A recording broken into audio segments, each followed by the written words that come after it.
When I first saw, the build for this pay-per-view was pretty shitty. And I thought it was going to be a bad pay-per-view.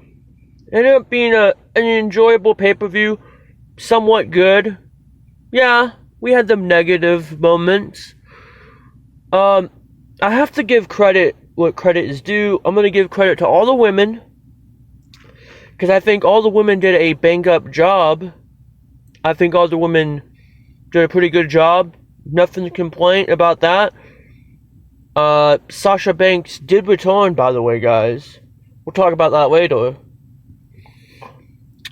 We start off the show with... Well, we start off the kickoff show. The only match that was on the kickoff show.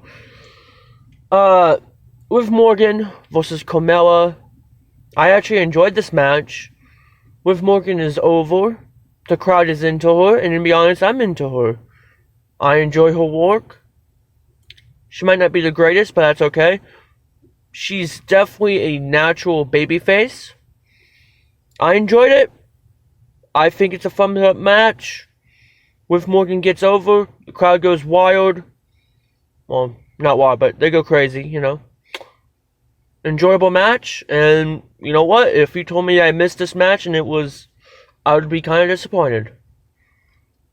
I don't like matches being on the kickoff show. I don't like any wrestlers being on the kickoff show, but, okay, there is a couple that deserve to be on the kickoff show, but we start off the show with the actual show with a 6-man tag. Not my favorite. Okay, Bobby Lashley takes a pin again. I'm not really excited about that, and then he challenges Big E for the WWE Championship tomorrow night. I'm not really excited about that, but when it came to Raw didn't really have that much going on. So, this match was okay. Big E picks up the win, whatever. Don't really care about this. I would, me personally, just skip this. This has no purpose. Not really anything that interesting. I mean, it's not bad, but I just don't. It's no 6-man tag team match. Come on, guys. The Street Profits versus the Usos. The Usos defend their titles. They retain their titles. I think the last 10 minutes I started to enjoy this match. I think it's just because we saw it already 2 times, but that's okay. I thought it was a little bit enjoyable. Good job. Alexa Bliss versus Charlotte. Charlotte defends her title against Alexa Bliss. Alexa Bliss lost. I'm kind of surprised about that. But I don't think the feud is over. And that's okay. Charlotte winning. I mean, I don't know what you want this to do, but, maybe it would be nice if she keeps the title. Not really. You see, guys, I'm not really a Charlotte fan, but you know what? A Charlotte fan, but you know what? This match was good. I really enjoyed it. It was probably Alexa Bliss's best match that she's had in about at least 2 years, guys. Let's be honest. And I thought Alexa Bliss busted her ass, and I thought Charlotte Flair was busting her ass also this time, besides the onward months where she just seems lazy. This was a really enjoyable match. Charlotte wins, then tears up the Willie doll. Alexa Bliss cries, and they keep on doing it. So they're obviously building this up. I don't know what this means. I don't know what they're going to do, but what's going to happen is that Alexa Bliss is going to... I think Alexa Bliss is eventually going to take the title from her, because there's not that much we can do. So I think Alexa Bliss is going to take the title from her. And I think that's just fine, guys. I think that's just fine if Alexa Bliss takes the title next month or something else. But then you got to think of Survivor Series, so maybe they do it at TLC. I don't know. Seems kind of long for a feud, so maybe not. But, you got to think of Survivor Series, But I think we might get Sasha Banks. Sasha Banks might win the title. because I see a triple threat match, but we'll talk about that later. We get, oh, speaking of triple threat, we get a triple threat match for the United States Championship. Great match. Another good triple threat match that I enjoy watching. Jeff Hardy, Sheamus, and Damian Priest. United States Championship match. Really good match. Damian Priest wins. There was a couple moments where I thought Jeff Hardy was going to win and Sheamus was going to win. But Damian Priest won. I thought that was a good idea. Keep the streak going. I think Damian Priest is the first champion that has not lost, besides Shinsuke Nakamura and Roman Reigns. So I thought that was interesting. Really good match, guys. Not gonna lie. So I don't know what Damian Priest does after this. Maybe he faces Bobby Lashley, but then the thing is, I think Bobby Lashley needs to go to SmackDown to do something different. I just don't think it's good for him to keep on losing. I mean, he's been kind of going downhill. And WWE has always done that with their champions. Once they lose it, they go downhill, and then you have to build them up, even though, I mean, sometimes that's fine. Like, oh, he lost the championship, he's not on the right track. But, like, you know, we really need to stop that. We get Bianca Belair versus Becky Lynch. Becky Lynch defends her title, the SmackDown Women's title. A good match. Right when it starts to get good, really good, Sasha Banks comes out. I was a little bit disappointed. I was like, what the fuck?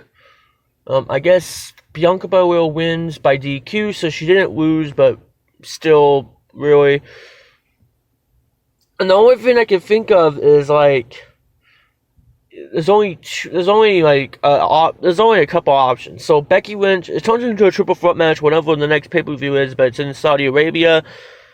But maybe they do it on SmackDown, maybe they do something, I don't know. But Sasha Banks gets pinned by Becky Lynch, maybe, or because I see a triple threat happening. I guess Sasha Banks is a heel still. Bianca Belair beats Sasha Banks, so that way we don't have to pin Becky Lynch. It doesn't matter. I just hope it's either, you know, to be honest, if obviously Sasha Banks was, I'm pretty sure, like, Sasha Banks was gonna win at SummerSlam, so obviously I think Sasha Banks, she might win the title, whenever that is. Next pay-per-view, maybe, I don't know. But yeah, we'll see what happens about that. I was surprised, I guess. Demon Finn Balor challenges Roman Reigns, the head of the table, or chief of the table. What the fuck is it? An Extreme Rules match. This is the only match that actually had a stipulation. And it's kind of disappointing because, in a weird way, some of these pay-per-views, some of these Extreme Rules pay-per-views can actually be shitty. But I just like the silly rules they're going to make up. And that's honestly, why not just do a wheel where you spin and it can be whatever. Nothing too ridiculous, but, like, just spin a wheel and see what happens. Like, why not have, I don't know, like, you know what I mean? I don't know. What the fuck am I talking about? I don't know. Like, why not have the Street Profits versus, the Usos in a tables match? Like, you know what I mean? Like, why not? I mean, I don't think that's gonna hurt anybody, but hey, whatever. Something different, but hey.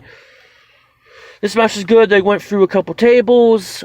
Finn Balor, Roman Reigns, they fight in the crowd. This is funny. Roman Reigns puts on a mask because he doesn't want to get that shit. Coco, CV19.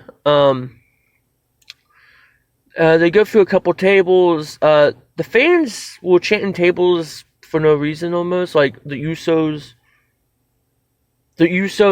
versus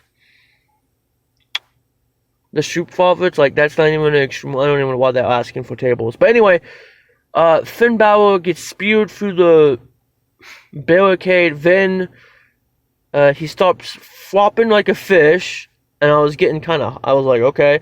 Then his music. This turned into like a total anime scene. And by the way, I like that. I mean, I like this. I mean, wrestling doesn't always have to be fucking, whatever. I mean, I like this kind of stuff, but like, I can see why people think this is goofy, and I understand why. Maybe it's the way Finn Balor came off. Then his theme starts hitting, and everything goes insane. Then, he puts Roman Reigns for a table. Everything just starts going insane. His music is in the background playing. It starts building. He's on the top of the rope, gonna hit the coup de grace, but the rope breaks. And then this was the excuse. Oh, the rope break. He injured his leg. He got distracted. Then 1, 2, 3 with the spear. That's how we end the show. And then Finn Balor disappears like it's nothing. So that was the show, guys. To be honest, I did enjoy it. I think the weakest match was the 6-man tag. The second weakest was the tag team. And then I guess the DQ was kind of fucked. So you could argue I put that on the bottom because of the DQ. But it's okay. Because we had Sasha Banks return. So I'm kind of happy. It's something different. But that's the end of the show, guys. I'm going to give it a 7. I'm going to give it a 7.5 out of 10. I thought it was a pretty good show. Might not be Extreme Rules. This might not deserve the Extreme Rules title, but if you put it in Payback, I think it's pretty good, actually. I don't think it's that bad. We had much more. It's better than SummerSlam. I mean, yeah, Seth Rollins versus Edge was good. But anyway, guys, comment down below what you thought. Like this video and subscribe. And see you guys next time. And I'm out of this town, guys. See ya.